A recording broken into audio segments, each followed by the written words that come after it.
I am so excited. I'm so excited for the second podcast, vidcast of 2026 because I have Zachary Zane with me, who is just an incredible personality.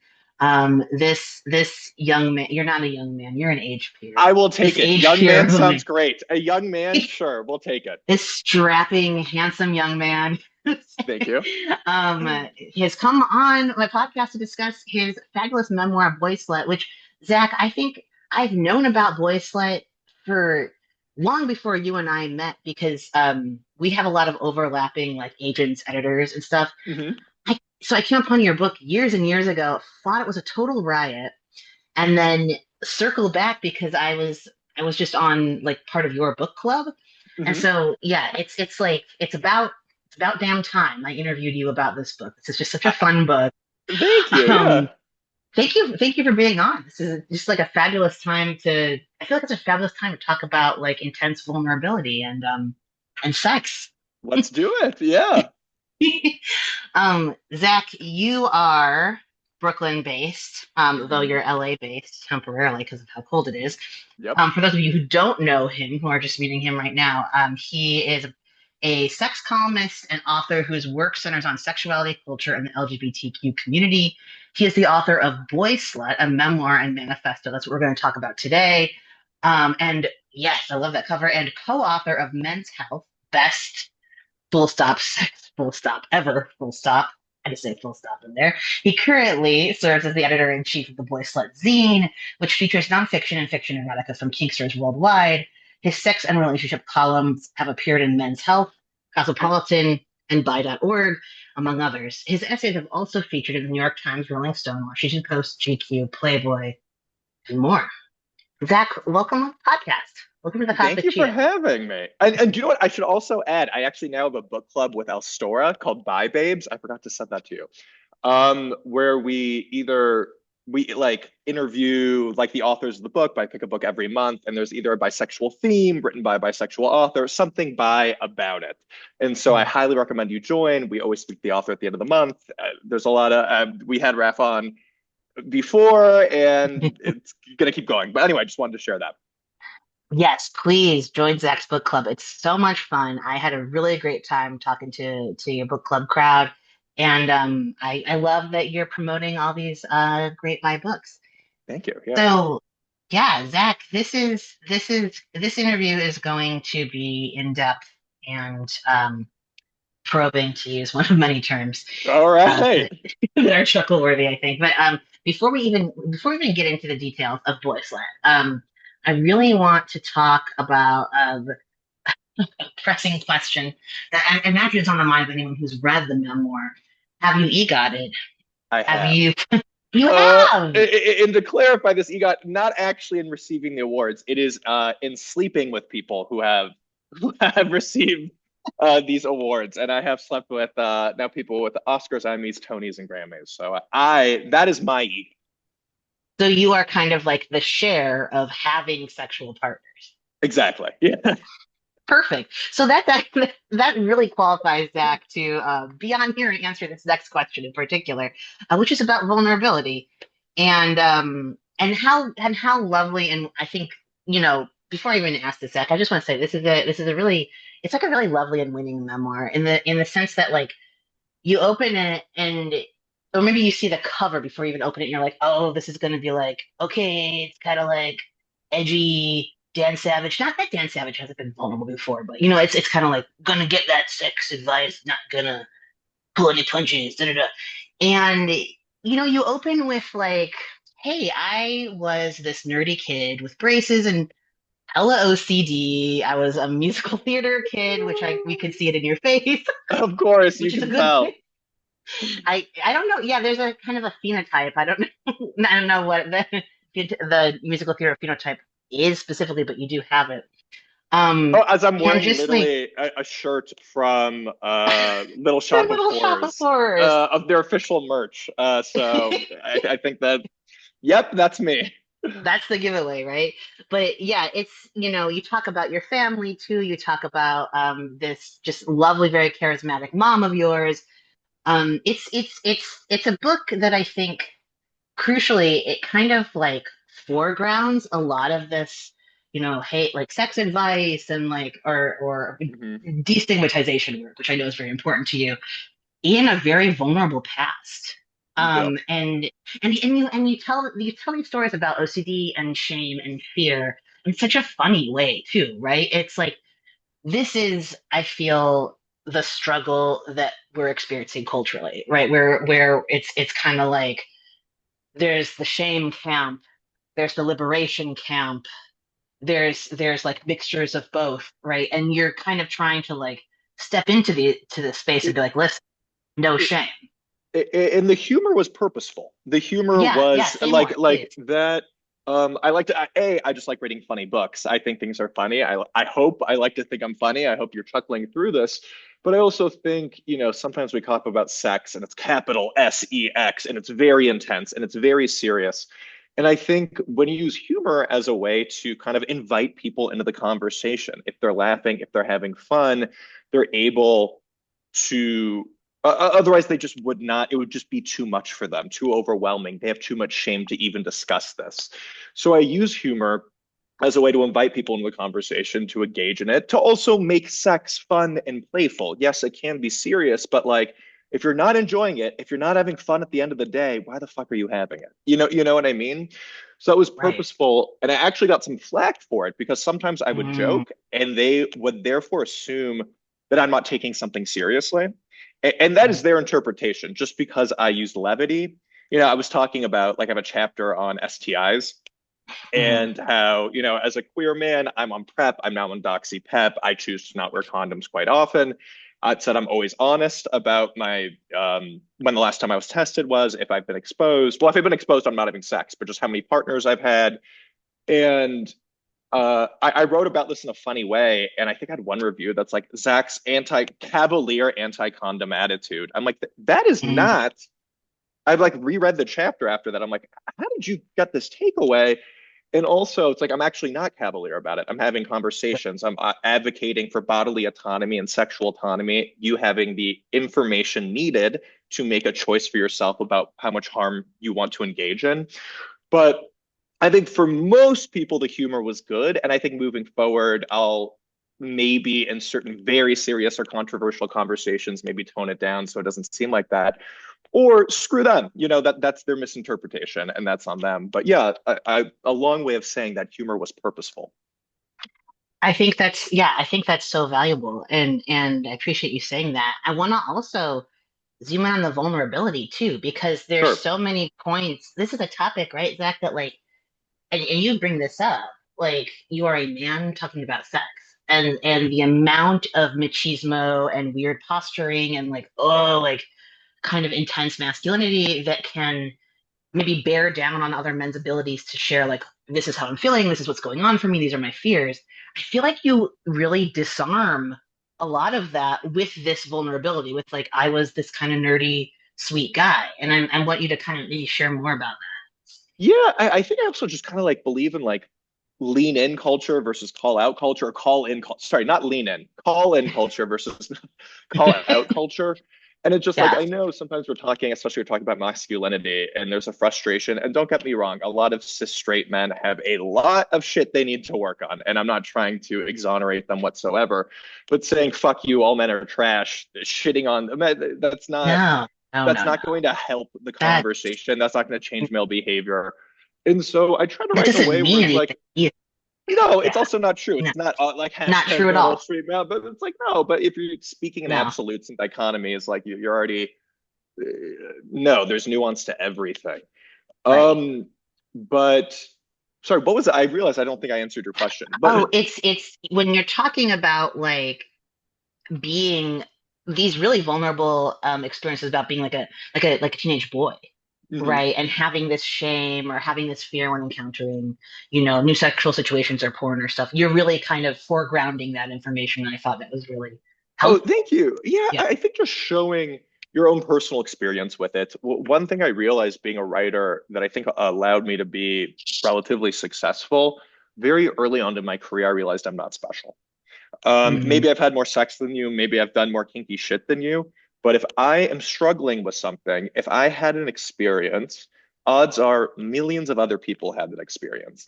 So if it's something that's not being discussed about, actually, you should discuss this. And I think some people fear that they are so, oh, I'm the only one that's had this shame. I'm the only one that's felt this way. I'm the only one that struggled with masculinity. Obviously, we have just trouble talking about masculinity. That's anti-masculine to be sensing masculine, like, Yeah. but, oh, sorry. My mom just walked in. No. So I think, yeah, when I realized that I'm not special, that allowed me to be like, hey, you can share some of your personal experiences. And I bet you it might resonate with some people. So that was kind of the goal of me sharing my personal experiences here. I love that. And by the way, I know your mom can't hear, but this is we were talking about this a bit at the beginning before we started recording. Your mom makes these like really funny but really endearing appearances in your memoir. She kind of shows up as someone who's like actually valiantly pro slut, right? It, She's like, it, hey, like you get to, explore and like live your life. And you said early on, Zach, like I wanted to write a memoir that wasn't all just about like oh these wounds emerging from my family specifically. I wanted to kind of have this nuanced portrayal of how I had a great family life and things were still difficult in different ways. And I wonder if you could maybe talk more about that and hi to your mom even though she can't hear us. no, it was so funny. I feel like I was lucky to have that. And I won't necessarily get into, well, you can read about it in the book, but I won't necessarily get Mm. into all of her stuff. But she had a fear due to her own personal experiences and stuff that I was going to marry the first person I had sex with. Mm. And she was very worried I'd fall in love, do that, get married at 18. And so she actually wanted me to date as many people as possible, to sleep with a lot of people. So that way I knew what I liked sexually, I knew what I wanted in a partner. And so I wouldn't make that same mistake. But at the time, I didn't quite know where she was coming from because I was 17. I didn't have all the background. And it was just kind of like, I remember I'd be like 17 with my girlfriend, and she would just come and be like, when you start sleeping with other people, and I'm like, why would you say that to like, do not like it felt like unhinged. And but then I learned why it wasn't that she was like opposed to the relationship by any stretch or trying to break up, but she just kind of wanted to almost like set the ground tone that like you're 17, you have no idea what the fuck you want. And but I wasn't quite in a place to hear it, but still I did think I internalized those messages, and I'm lucky to have someone, that's so rare to have a sex positive family, mother, whatever. And I do think that contributed to a level of sex positivity that I ended up having as an adult. I love that, yeah, you were able to have that kind of closeness and understanding with her. It's fantastic. Um, you know, I'm glad you brought up the topic of sex positivity, right? Because we're getting in, um, I want to get in here to a conversation that we got into during my book club event with you that Sure. I thought was so interesting.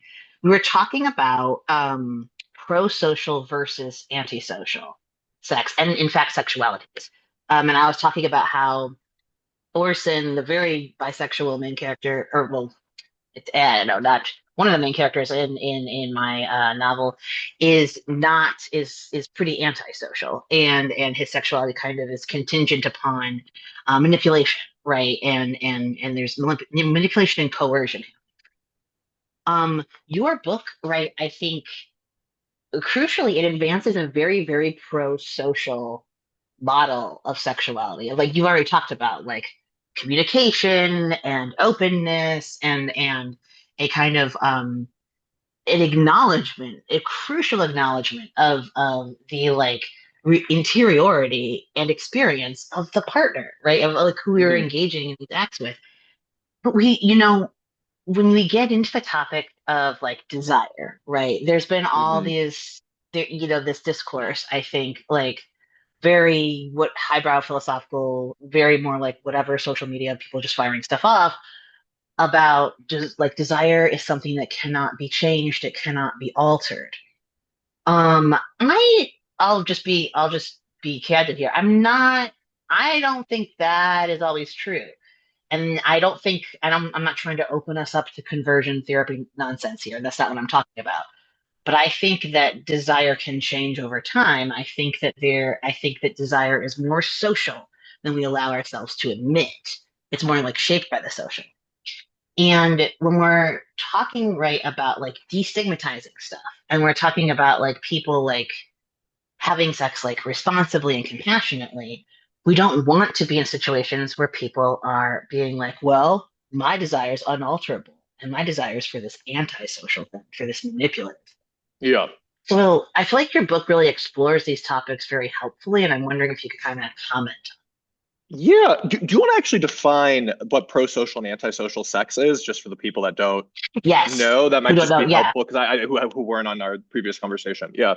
Yeah, yeah, totally. It's so we and I can even I'll go ahead and link the thing I wrote for your to the Subtext. zine about it. But Yeah. yeah, it's basically if we're talking about a pro-social model of sexuality, it's like it's desire that takes into consideration the experience and like individuality and like humanness of the desired, right? Whereas like that's pro-social sex, whereas anti-social sex is like, yo, this is what I want. And I'm not really thinking about like the who in what I want. Like say like it's like, oh, I want money, so I'm gonna sleep with this person and kind of do whatever entrapment thing. I'm Yeah. not like, oh, that might feel shitty for them, you know. And Yeah. so, It's and I'm just considering your partner. Yeah. that might be kind of bad. Yeah, exactly. And so I'm thinking too, right, of Orson from my novel. That's maybe Hmm. more the antisocial is how he would operate. So I feel like and we'll talk more about like porn and other Sure. aspects of this. But I'm curious of your thoughts on this too. Yeah, I think one thing I wanted to convey in the book, obviously I speak more to pro-social sex. I think, again, Hmm. the vast majority of the people. I'm also not a psychologist or psychiatrist, and I'm not one who can speak to, uh, antisocial sex or sociopaths or stuff like that.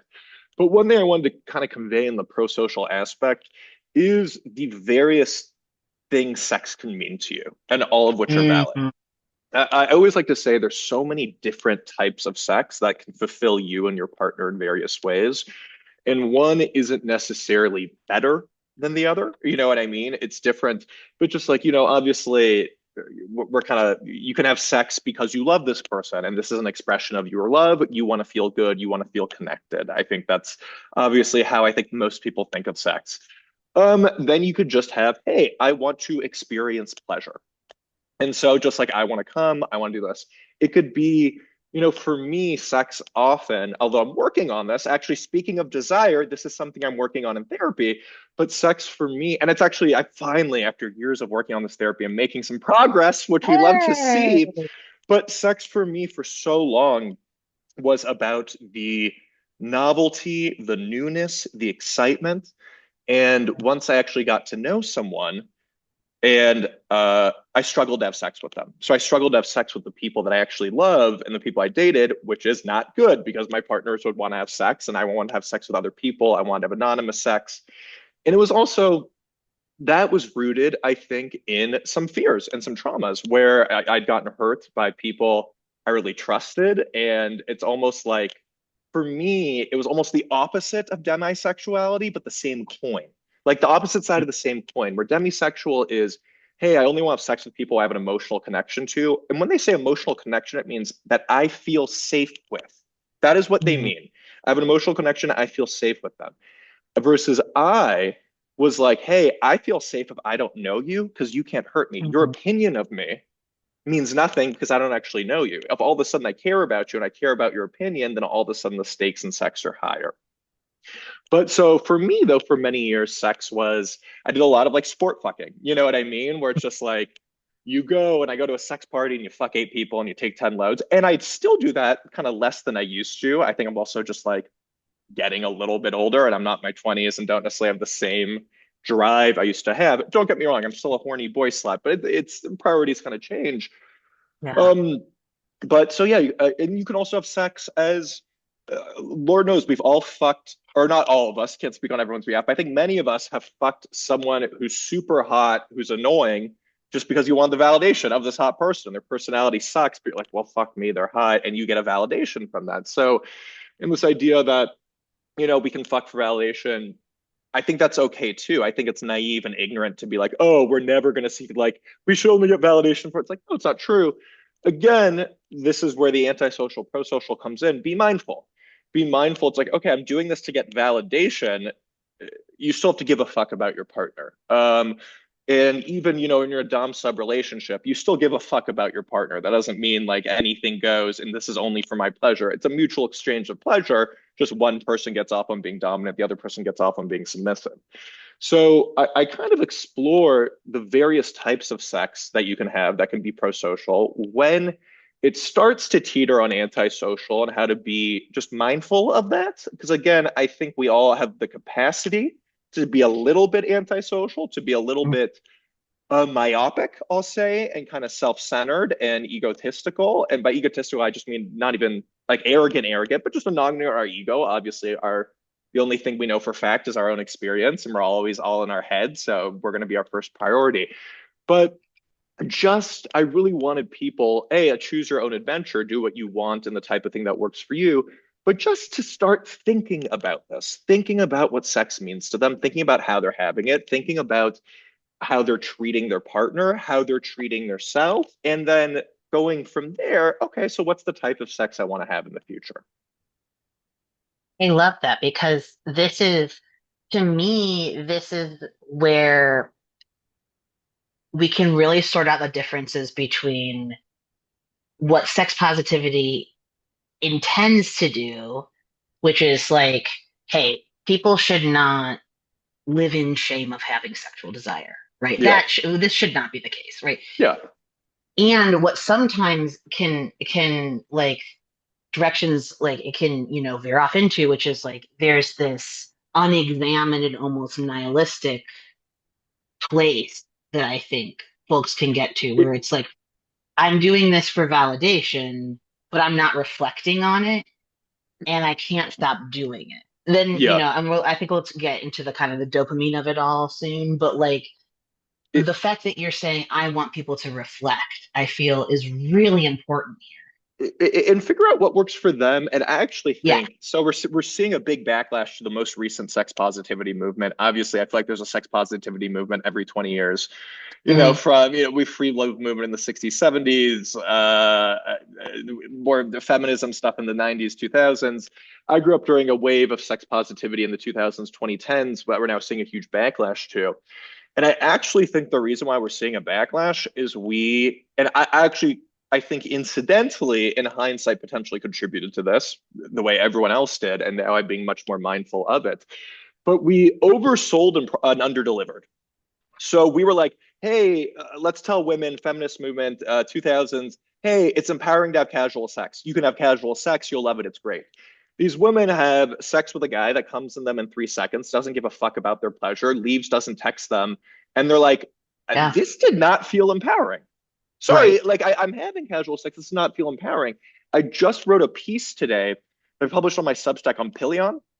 I don't know if you've Mm. seen it yet, but it's an incredible depiction of gay BDSM. And hold on, I lost my train of thought here. What was I just saying? What was I just saying? Backlash to the sex positivity Oh, movement. oh, Yeah. it's and what I wrote in this essay, and maybe I'll actually read just a section of it. Please. Yeah. Um, but really it's advocating for nuance here. Hold on, let me pull this up. But the title of the piece was Pillion offers a messy, nuanced version of BDSM that's real, triggering, heartwarming, and devastating. And then the Mm. deck, or so the subhead, the subtitle for people, sorry, was many viewers can't handle that. Mm. But I started it with this. Here's a truth I rarely admit. I've been in the kink scene for over a decade, and more often than not, most BDSM dynamics I've witnessed partners have been concerning. At their worst, wow, let's start again. Here's a truth I rarely admit. I've been in the kink scene for over a decade, and more often than not, most BDSM dynamics I've witnessed between partners have been concerning. At their worst, they've been abusive. That's not to say BDSM is inherently problematic or abusive. It's not to say you can't have a rewarding, pleasurable Dom sub dynamic with someone you trust. Kink and BDSM can absolutely be incredible, beneficial, and therapeutic even. but it's also an extremely vulnerable experience, and people can be reckless, unintentionally harming their partners and not in the way their partner likes. I've also seen countless men, self-proclaimed doms, use the correct language of kink, weaponizing it, and then use BDSM as a thinly veiled excuse to hurt women because at their core, they abhor women. These troublesome dynamics tend to be exacerbated when there's an age or maturity gap. Again, this isn't to say all age gap relationships are problematic, but some undeniably are. Everything isn't black or white. I've been hesitant to admit this because kink is already so heavily pathologized, and I don't want to pathologize it further. But just like any controversial topic, there's nuance. BDSM can be affirming, beautiful, pleasurable, and healing. It can also be triggering, traumatic, and damaging to one's mental and physical health. Um, I then kind of discussed the dynamic of the movie because at times I'd say it was, yeah, at times it was beautiful and you see this, and at times it's like, ugh, this is kind of tough to watch. Yeah. And I think what yeah, like I think in the past when I said like, oh, BDSM is healthy and I'm trying to anti-pathologize it, it's like I've now been in the scene for a while. I think BDSM is just fucking hard to do. You're navigating with a lot of emotions. I think a lot of people aren't aware of what they want.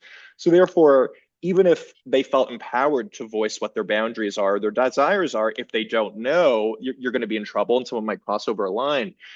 But I'm not even sure what the original question was to this, but I think just having this fucking nuance when talking about sex and Yeah. for sex positivity, like, hey, we have to acknowledge some of the cons of it. We can't Yeah. oversell. And I understand our reservations in doing so. We know that if we give an inch, conservatives are going to take a fucking mile. That if we do this, conservatives are going to use our language, manipulate it, turn it against us, and then somehow use it that all sex is bad, that all BDSM is bad. And the truth of the matter is, we still have to write our pieces with nuance. And if they're going to take it that way, then we can argue against them and be like, no, you're misinterpreting what I said. No, you're misquoting what I said. But we can't not express valid opinions, harm that's being done to the community, the risks of certain sexual behaviors, because we fear that other people are going to use it against us. We can't. We have to be having these conversations. We have to have honesty. We have to have nuance. Zach, I love that, and I'll make sure to share that Pilgrim piece because I Yeah, thank I you. actually just yeah no I just saw it now and I'm very excited to dive deeper into it because I this is on the topic of nuance and this is why your writing so appeals to me, right?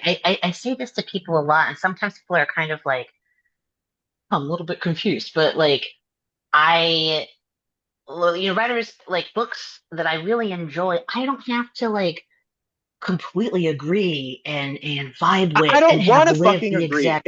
If I agree with, sorry, interrupted, but if I agree with every No, single point in the book, that's self-masturbatory. that's Okay. it. Uh, Right. it, That's the it, echo chamber. it's you're allowed to be like, hey, I disagree with this aspect of it. I think it's very important to not throw the baby out with the bathwater. Just because you disagree with one or two things in this doesn't mean you should dismiss everything. I also think, and I write about it in the piece, the Pilion piece as well, depiction does not mean endorsement.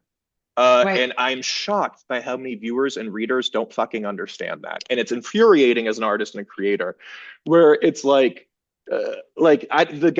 writer of this, Pilion, I don't know him, whatever. I'm not, but I know for a fact he's not saying this is the BDSM relationship you should have. This is all Right. ethical. This is good. You should strive for this. They're depicting a BDSM relationship with nuance, the pros and cons, and then you, as a reader or viewer or consumer, gets to decide for yourself. But I think it's important to read some things you slightly disagree with. Like otherwise, you're just Absolutely. back in that echo chamber. So Yes. and to have Yeah. And independent then critical thought. You're allowed to disagree. That's okay. Disagree with my work, just do so kindly, and we can engage as long as there's good intent. Yeah, absolutely. I feel yeah, it's the same way about my work as well, right? Where it's yeah, if you're kind of firing off at me or making assumptions that are like really like absurd. ideologically rooted or like factual like okay, I'm not even why are we even doing Oh, this, but then yeah, it's I really love the readers who say like hey, like this is thought provoking and we have different experiences, but ultimately I really appreciated what you wrote and that's very much how I feel about Boyslut, right? Like you and I think obviously like we're different genders, but we came we kind of came up through that same sex positivity movement, and it had different outcomes, I think, for both of us. Mm, And I felt so like reading your book, right? I wasn't, of course, I wasn't just like, yeah, this was exactly my experience, therefore, but I was like, man, I really appreciate how even in the points that diverge from my own experience, or even in the points that like are a little are more challenging, there's always nuance in this, and it's always foregrounded in your own like like you lived through it, right? And you recognize that other people lived through other things differently. And this is kind of like the topic of nuance. I want to bring it back to porn because porn is such becoming more and more with the backlash you named a hot button topic mm, being re-examined by I think a lot of prevailing feminist philosophies or schools of criticism at least and a lot of people have different thoughts on, but I think you talk about, I'm just going to read this question because you bring this up in a way that was really, really valuable for me as well. mm. Um, I feel like it's become increasingly hard to have a conversation about porn addiction that doesn't sound alarm bells from both sides of the aisle. But the fact is, like watching porn, consumption of porn is dopaminergic, just like sex itself, is Yeah. a dopamine rich activity, right? And getting hooked on it can lead to antisocial behaviors, as you discussed in Boyslut. And Mm, so what I wanted to ask you, Zach, right? Like I think, we probably came down on different life experience thoughts. And I'll just like you named in the book, you said like, okay, this is something I still continue to engage with. I personally kind of drifted from it. That's one hmm. difference. But what I really appreciate is that you don't let it resolve into any kind of like pandering. Like you weren't just like, we can't have a nuanced conversation about this or else we risk like being overtaken by um like uh, The anti-porn conservative Christians crusaders. who Yeah, yeah, yeah. exactly right. If you're not like imagining, I mean, it's not that that's a boogeyman, right? There are actually plenty of people who are kind of crusading, but like you're not anticipating antagonism. And I really liked how you brought up this conversation. I want to maybe talk a bit more about like porn addiction and what porn like how that conversation can be had meaningfully as opposed to politically because It, I feel it's like that affects a lot of well, affects a lot of men and it, it can it's be hard. so first of all, it's not going to happen, unfortunately, in like mainstream media outlets, right? So like New York Yeah. Times is much more likely and incentivized via clicks and rage bait to write an anti-porn piece and then to have an op-ed against it that's a pro-porn piece. Hmm. So they'd rather write a pro and con piece than one piece that's nuanced. And then what happens Yes. in the pro and Yes. con piece is both of them are overstating their claims. Both of them are not addressing the other people's issues. So them both are kind of too extremist. Um, Yeah.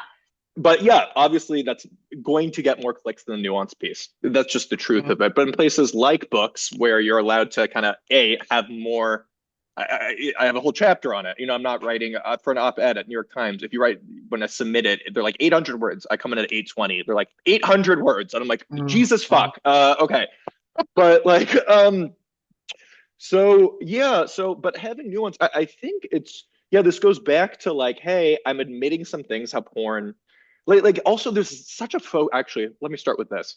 There's such a focus on whether or not it technically constitutes an addiction. And I think that is Mm. the wrong lens by which to explore this topic. Yeah, I Um, agree. it's like because I guess it depends on who you talk to. Some people are like you can be addicted to anything, and some people are like addiction actually means certain like chemical things in the brain. Like I've read, I don't know. Again, I'm not an addiction expert, but like I've seen the argument where like you can't be addicted to porn or sex because it's a stimulus that you create in your body or like they're neurohormones Mm. as opposed to like food or something or drugs is an external thing that you naturally create it. And I'm like, this is such a fucking thing of semantics. Yeah. Let's just instead of focusing on whether or not this is addiction, let's focus on people's behavior and mental health. Hey, Mhm. is this having a negative aspect on your life? Are you jacking off at work and in public places where you can get caught and go to jail? Are you canceling on friends because you want to watch porn? Do you want to have connected sex with your partner, but you've been watching such extreme porn that you're struggling to have sex with your partner without thinking of some insane fucking sex thing? It's like, it's yeah, like if that's the case, I don't care if it constitutes an addiction or not. This is not having a positive impact on my life, and I would like to change this behavior and modify it for my mental health. And I think that's what I try to do in this, where like I'm just like, hey, let's think about how this is affecting you. I'm not saying you have to stop completely, but yeah, I think a lot of this book, without being hopefully corny or too preachy, just encourages a lot of introspection. Yeah. It's just like what is the effect this is having? So yeah, for some people, porn is great. They get to learn new things. It turns them on. They have no issue with addiction. They do it a few times a week, and they still have amazing sex with their partners. For some people, it becomes an issue, and that doesn't mean we should ban all porn. That doesn't mean um oh, porn is evil. Obviously, also the porn industry has its many issues that I don't, not necessarily a super expert on that, so I won't get into exactly what they are. And again, that doesn't mean you cancel all porn. It means you try to make it safer. It means you try to have a better relationship, or safer for, I mean, the performers or actors or whatever it is. But yeah, I kind of expressed like I've gone through waves where I feel like at times I'm just like I'm watching too much. I'm not. I'm struggling to have more sex. This is more in my 20s when I was younger, and I just be like, okay, we're taking a little break. And now I've been able to have a life where I watch a fair amount of porn, and that doesn't interfere with me having sex. I also get to have a lot of sex too, that's connected in this and all that stuff. So yeah, again, just advocating for let's analyze your own relationship with porn. Is this helping me? Is it like, as a corny therapist would say, does it serve you? And while Hmm. I don't necessarily love therapy language, I think there's some validity to that question. Yeah, I mean, I love that answer, and I think it's so. I mean, I think it gets at something so essential, Zach, about how like, because we're going to talk about privacy next, and when you and I probably both know this. I don't know if every viewer is going to know this, but like the term homosexuality homosexuality invented in the 19th century. It was a legal term, like a basically a legal defense term, because in the kind of like turn of the century Austria, you had all of these young gay aristocrats getting caught in flagrante delicto, getting fined out of their mind, and getting essentially there were suicides left and right. And this is actually how you got well, I could go on with that kind of the Magnus Hirschfeld history there, but basically, like, we have the term homosexuality because of privacy, because of Hmm. overreach. And so I'm completely there with you, right? I'm like, Hmm. just because I personally have really drifted from, I just have drifted, it's not a thing that really has been in my life anymore. It's just not, I'm not compelled by it anymore. And I was for a period, and that's fine. But I think a conversation about like gooning, for instance, I was going to bring up the Harper's gooning essay. Sure. Um, that yeah, a conversation where someone like reads this essay and is like, I am so alarmed by these like Gen Z men like building goon caves and this da da da. And the response is some kind of like big overreach or some kind of Sure. like big coercive cultural push. And Or overcorrection. Yeah. exactly. And we can't keep overcorrecting in both directions. I think when That's you're what we called to do, and it's say, that's what we infuriating. It's do. just like, for the love of God, Yes. just like don't overstate your claim, but people Don't over, fucking love yeah. to. And totally. And like you're called to say, examine what's going on, why this is coming up for you, or why this Hmm. is a tendency for you. I think is so valuable. And so maybe that's like my follow-up porn question, right? Is it's like with the addiction, with the gooning situation, right? That essay was pretty harrowing, but you could also sense, right, the writer wanting to be like, whoa, this is these guys and not me, right? Hmm. And okay, yeah, he wasn't part of that milieu or whatever. And trying to put that distance, right, or trying not to see like, okay, this is a human thing that's happening, makes it that much harder for the person who you might want to reach or talk to be like, whoa, like I'm actually having a hard time with this. How can I get out of this? And that's why I Yeah. really like your book. Your book it's disarming. It's kind of like, oh, like he's not judging me. It's not a judgmental, view of sexuality. And that's what I think is so important. And Thank I you. am Yeah. curious to, yeah, hear more from you about Just about the specifically the gooning or just like it. Yeah, like okay, so it's like if a gooning if a guy was stepped out of his goon cave and came to you and was like, Zach, this is absolutely hellish. I need to stop this. yeah. What would that response be? What would that conversation? I will first ask, like, okay, how do we reach this conclusion? And that's not me saying, but like, that's going to help me figure out what the next steps are. Hey, I reached this conclusion because I stopped going to work. I stopped doing this. I got so in my head. I was just dissociating. I can't have sex. I'm obsessed with this, whatever it is. And then I think what I do is like, okay, this is great. And I would just kind of be almost a little bit of like a therapist, not that I'm trained in this way, but it's like, okay, so what are some actionable steps, small steps that we can take to to move you to a place where you feel comfortable with your masturbation practices? And that could mean hey, I no longer masturbate. But I honestly think the first step I would do is be like, okay, so we're gooning for how long on a day? Let's say six Right. hours.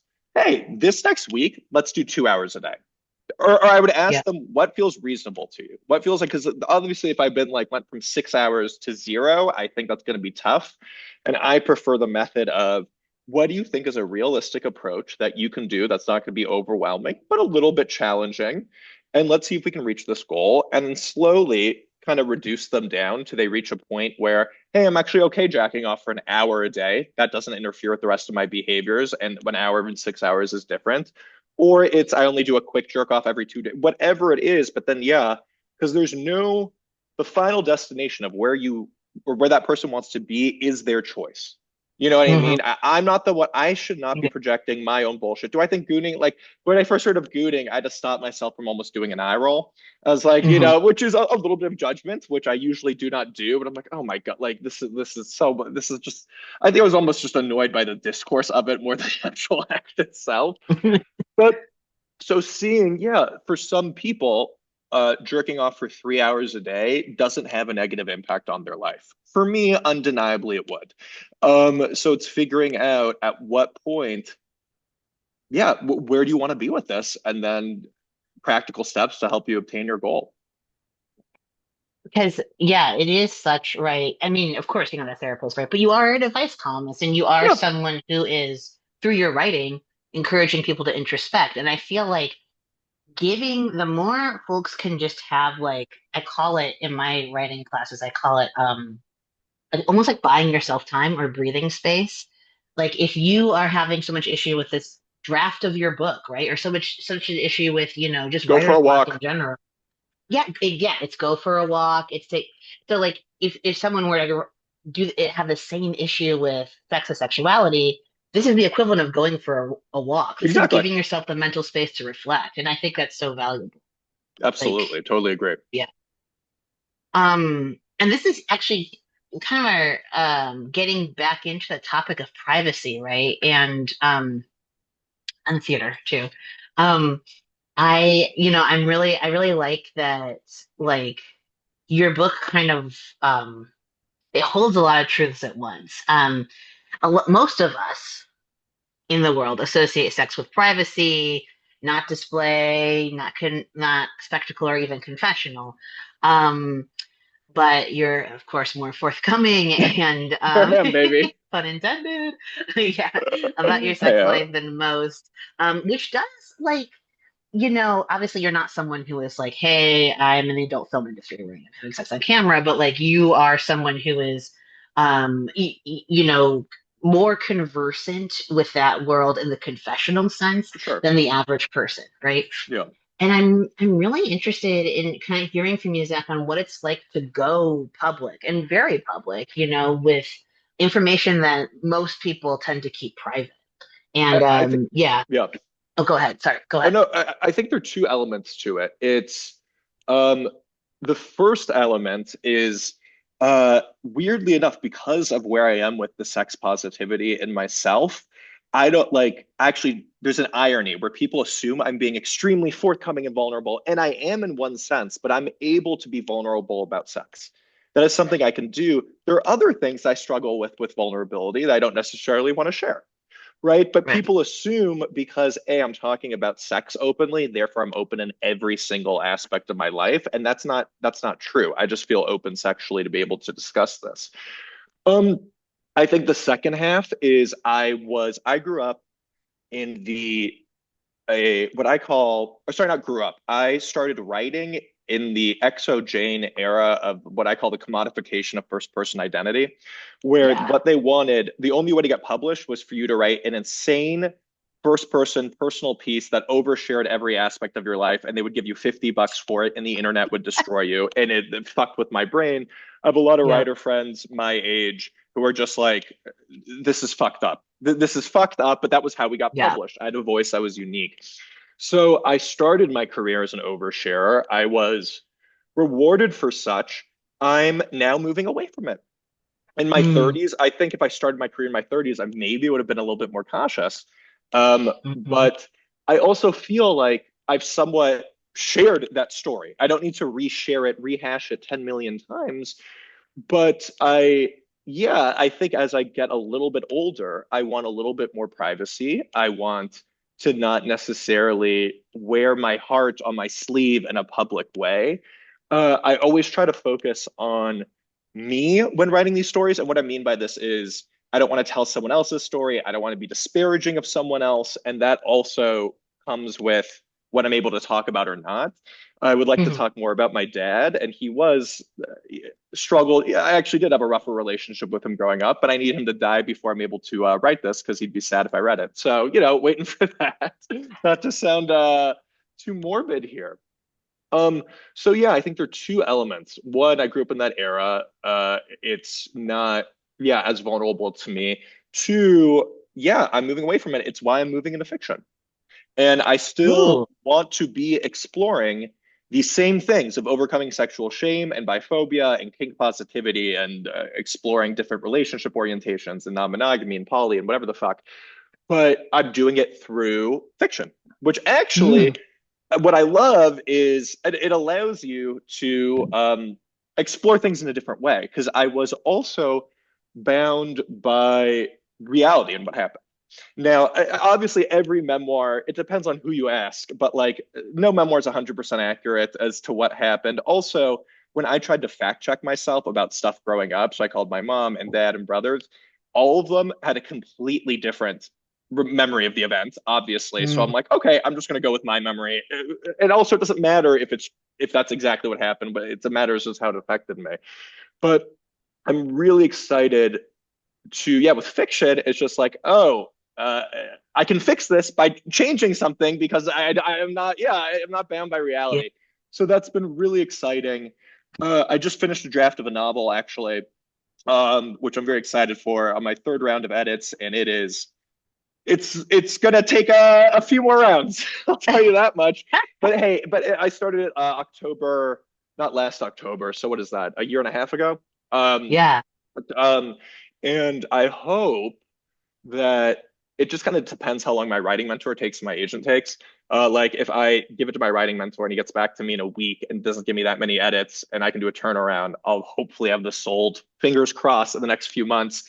If Fabulous. if it takes him 3 weeks to get back to me, he eviscerates me, which he loves to do. And then so it takes me, we have to do more rounds. Who knows? It could be another 6 months.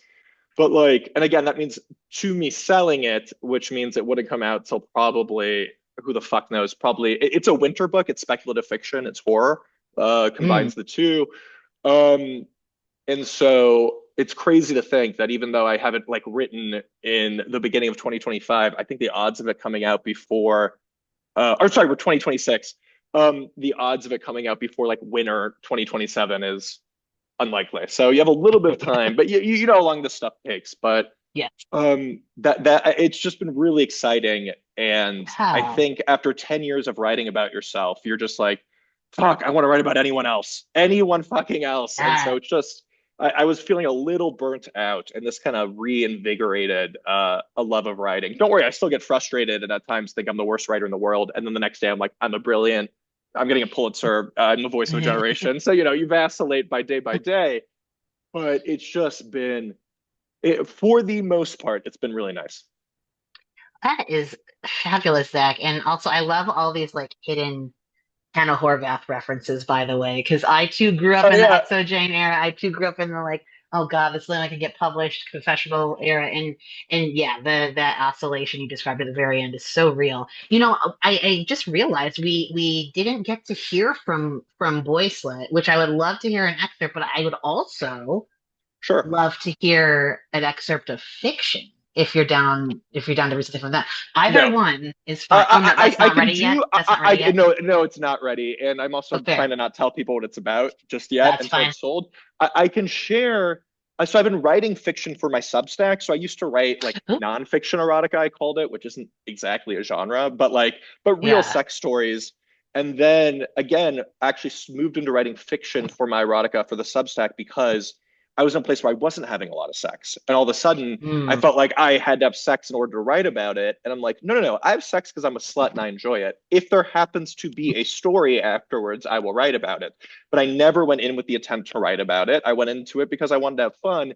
All of a sudden, when I changed that mentality, I'm like, I'm no longer enjoying sex. I'm no longer enjoying writing. Two things I tend to usually like. And so moving to fiction allowed me to re-enjoy sex, allowed me to re-enjoy writing.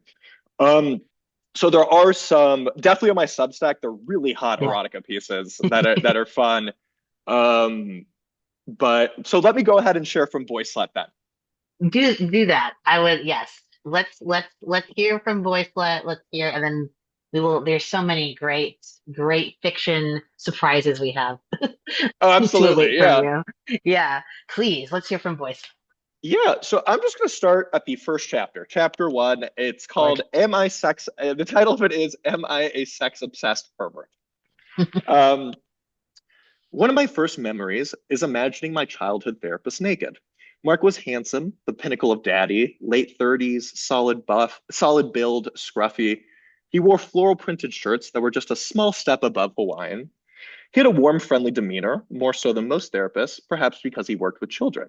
I suffered from severe obsessive compulsive disorder, which was why my mom had sought Mark out. His office was cluttered with bright, colorful pictures of cartoon animals sporting supportive phrases, like a penguin who beamed, "You can do anything." For the last 20 minutes of each session, we always played a game together. At first, it was Candyland, but by the time I left his practice, I was beating him at chess. He usually sat cross legged, for which I was grateful. Uncrossing his legs meant I would immediately and involuntarily imagine his penis flanked by a big old pair of saggy balls. Trying to not imagine his loins only made things worse. Don't think of his balls. Now I'm thinking of his balls. Balls, shit. Why am I doing this? What's wrong with me? Balls. I'm so messed up. Deep breath. Balls. Now they're closer. I'm such a sicko. Balls. I'm disgusting. Balls. Why can't I stop doing this? Balls. It's because I'm a bad person. Or to put it more succinctly, balls, shame, balls, tears of shame. Up until this point, at 10 years old, I'd only seen one pair of testicles other than my own, my father's. It was never on purpose that they always managed to peek out through his robe. To this day, three of my closest childhood friends have accidentally seen my father's testicles, and the verdict has always been the same. Holy fuck, dude, those are like grapefruits. After more than a dozen sessions plagued by images of Mark's massive testicles and silver bush, I felt it was time to confess. Not only was the guilt too much for my prepubescent, grape-sized testicled soul to bear, I was also seeking absolution. That's what people with OCD do. You probably heard that people with OCD repeatedly wash their hands, but some of us approach cleansing in other ways. We attempt to clean our minds of guilt-inducing thoughts, seeking out relief from guilt that's eating us away. We need to be told explicitly and frequently that what we're thinking is okay, and we're not a bad person for having these thoughts. I took a deep breath. I want to say something really bad, I said. That's okay. You can share anything you want here. There's never any judgment, he replied. But this is really bad, I clarified. I'm sure it's not as bad as you think. Okay, I said, confident Mark was not understanding the full gravitas of the situation. After what felt like an internal pause, I began to stammer. I had to spit it out. I imagine people naked a lot. His face and demeanor didn't change. He sat there smiling as if I hadn't dropped a bomb. Really, like any good therapist, he was just waiting for me to elaborate. Everyone, I continued, not even people I like, just everyone. I can't stop it, even though I try. Finally, he spoke. It's okay, Zach. We all imagine people naked. That did not ease my guilt. I didn't care what other so-called normal people did. I cared about me and my bad behavior. Okay, probably another like 2 minutes here. Um, I mean, everyone, I continued, like old people, kids in school, everyone, I just can't stop. It was at that exact moment that Mark uncrossed his legs to reposition. Like you, I confessed. I'm imagining you naked right now. He laughed, both professional and unfazed, reiterating how I was allowed to imagine anyone naked. Anyone included him. There was nothing quote unquote wrong with that. But how do I stop? I asked on the cusp of tears. It's distracting. I can't concentrate on anything else. My gaze kept darting down until I resigned myself to shutting my eyes. Focused as I was on futile attempts to keep him clothed, his response still landed. Thinking of people naked isn't bad. You'll only be able to stop thinking of people naked when you truly believe that. When that happens, your thought will pass just as quickly as they come. Your thoughts will pass just as quickly as they come. But when you think of something, in this case nudity, as being bad, the thoughts and images won't pass. You dwell on them. My eyes were closed by imagining him repositioning his hairy grapefruits. Sorry, I haven't read this in a while, so it's fun. So I'm here to tell you, Zach, that there's nothing wrong with you or your thoughts surrounding nudity. There's nothing wrong with you. Okay. I only realized later that this was Mark's attempt to teach me coping mechanisms for intrusive thoughts caused by OCD. Talking yourself down, while extremely difficult, is a way to work through intrusive thoughts. CBT, cognitive behavioral therapy, not to be confused with cock and ball torture, a common treatment for anxiety and OCD, is all about this. You attempt to refrain your thoughts while not getting overwhelmed by negative emotions. I'd be willing to bet cock and ball torture would also treat OCD, though, if we're being honest. Um, Eyes still closed, I nodded while taking Oh a deep man. breath. When I opened them, Mark was fully dressed, shoulders back, head held high. I left my shrink's office to where my mom was illegally parked. I felt as if I had accomplished something. I no longer see the world filled with naked, flesh colored zombies whose sole purpose was to make me feel guilty. Even my little preteen self was able to see this breakthrough as a momentous occasion. How'd it go? My mom asked as I climbed in. I looked at her, imagined her naked, and said, fine. And then kind of the rest of the chapter is about, hey, even though I had a sex positive family, I still struggled with sexual shame because I feel like so often people are like, oh, I grew up super Catholic. I had to go to a Pray the Gay the Way camp. My families were super anti sex. And I want to then show kind of the universalness, universality, whatever the word is, of sexual shame, where it's like, even though I had sex Right. positive parents, I picked up messaging from my friends, from teachers, the environment, society, little things here and there that you absorb as a kid, to bring this up to say that even if you didn't have one of those, super conservative households, like our religious induced shame, if you just exist in the world, you will pick up sexual shame. And that is something we all need to Yes. work on unlearning. Oh, Zach, thank you. So true. And I was reminded listening to you read that how great the audiobook version Boyslut is, by the way. I think it's really awesome that I love when authors read their own books. And I know you guys like you have to audition and everything. I have some friends who've done it. So, It's like so I didn't have to audition, you didn't. which is Cool. rare. I also sold my book separately. So by that I mean the Mm, audio and print rights separately. So the print rights went to Abram, the audio rights went to Audible. So I was actually gotcha. working directly with Audible. I had a joke in my proposal for the book, and I'm like, and when the audiobook is read by John Hamm, and so I'm on my call with Audible, Oh, and they're phenomenal. like, hey, we saw that you wanted the book to be read by John Hamm, and I go, is that an option? And they're like, well, he has done stuff for us before we could reach out. And my agent was on the call, and she was like, no, Zach, it's your book, you have to do it. And they're like, I'm Love like, that. uh, uh, uh, John Hamm. I just want to put that out here. There's the potential for John, but he just like no. And because Audible, I think for this type of book, it makes sense for me to do it. Yeah. I actually really did not like the process of recording Audible books. Everyone else seemed Mm, to love it. I really, I started reading it. I swear to God, I forgot how to read out loud. It was just like, in the moment you have a little lisp or stop, it's like, stop, start again, stop, start again. And it's just like, by the end, I was like, I'm never, like, other people had a pleasant experience. I will not be reading, unless if John Hamm is not available, I will not be reading books moving forward. Obviously, for my novel, there's no way in hell. They would not ask me to read it. It'd be inappropriate for me to read it. But at least moving forward, that's not even an option. But it's so funny. I thought I did a terrible job with the audiobook. I actually left the first session crying and I called my agent. I said, I don't want to do this. And she goes, Zach, if you are as bad as you think you are, I would get a call from Audible. They just said that he did a great job today. And what Oh, was so funny was, how different it sounds in the final production of it, where all of a sudden it yeah. sounded good. Like, because It I'd be like, sounds oh, I so stopped good. after Yeah. each sentence, and I'm like, this is gonna suck. That is all fucking them. That is the audio Yeah. engineers, because at that, I really did not see. And afterwards, I'm like, oh, it's fine. It's good. I sound fine. Like, this is great. Yeah. But while doing it, it is so different than the final product. So I think for any writer or author listening, do not freak out if you end up doing the audible or the audio book, and like it will sound. They're not going to let it not sound good. The as a Yeah. sound engineer will do that for you. That's wow. I that makes perfect sense. I never thought of that though, like how many takes you'd have to do. I have a friend who has like an ensemble cast. He's doing just one of the voices. Yep. So bear, bear with me, but like if your horror novel has like John Hamm as the narrator and maybe you could play one of the characters It's that could get you in the, I could do one small it can character. get you in the room with John Hamm. And moving forward, I think what I'm going to do, and what my I think I'm pretty sure my sister-in-law did this too. I didn't listen to the audiobooks. My sister-in-law is a novelist too, who's Huh? a hell of a novelist. It's Taylor Jenkins Yeah. Reid, if you know who she is. Oh, I Yeah. think I happen to know that Yeah. name. Yeah. She actually That's your encouraged me to be a sister-in-law. writer. That's awesome. I wrote a novel at 22 that was trash, and she read it, and she was like, Zach, you have an innate talent. You have no idea how to write. You need to actually just learn the skills, and that's all teachable. But I think I had a chapter where the protagonist picked his nose for 6 pages, and she's like, yeah, don't Wow. necessarily need that. Uh, but she was the one that's like, yeah, I think you have a skill, and as long as you put in the effort, you can do it.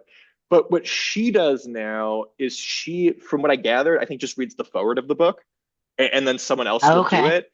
And I think, like, I obviously this book is fiction, or this not book is fiction.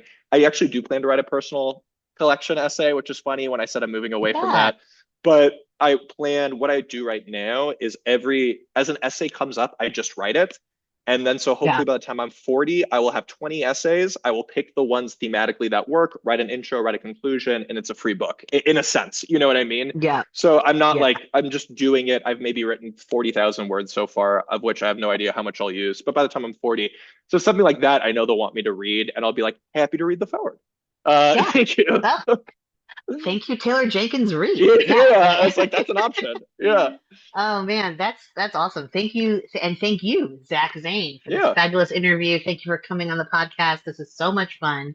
Thank you. I'll Yeah. pause the recording here in a moment, but like, yeah, what a great time. Everyone, please, Zach, you could hold up Boyslut again. Oh, I've had so it's many different copies of it. It's I this. There's love. also the paperback is bright pink, so don't be confused. Uh, It's like instead of the black, I kind of great. like the black for this. And when they changed it, yeah, the paperback is actually the cover of Is the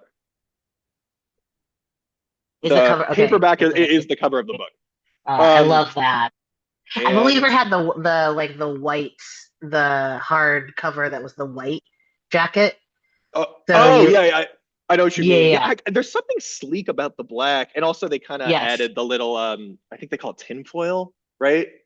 yes, So yeah, it the kind of little it kind of shiny, glistens a little so bit. cool. Yeah, Uh, yeah, so you pick it up at literally any bookstore, used bookshop. yes. Try to avoid Amazon if you can. I didn't say that out You can, loud, but in fact, you should buy it from the bookshop.org link that's going to be below this very love video. that. Purchase it from that link. I'm an affiliate, Cosmic Cheeto Bookshop. Buy Zach's book. Thank you all so Amazing. much for watching and Thank you. listening.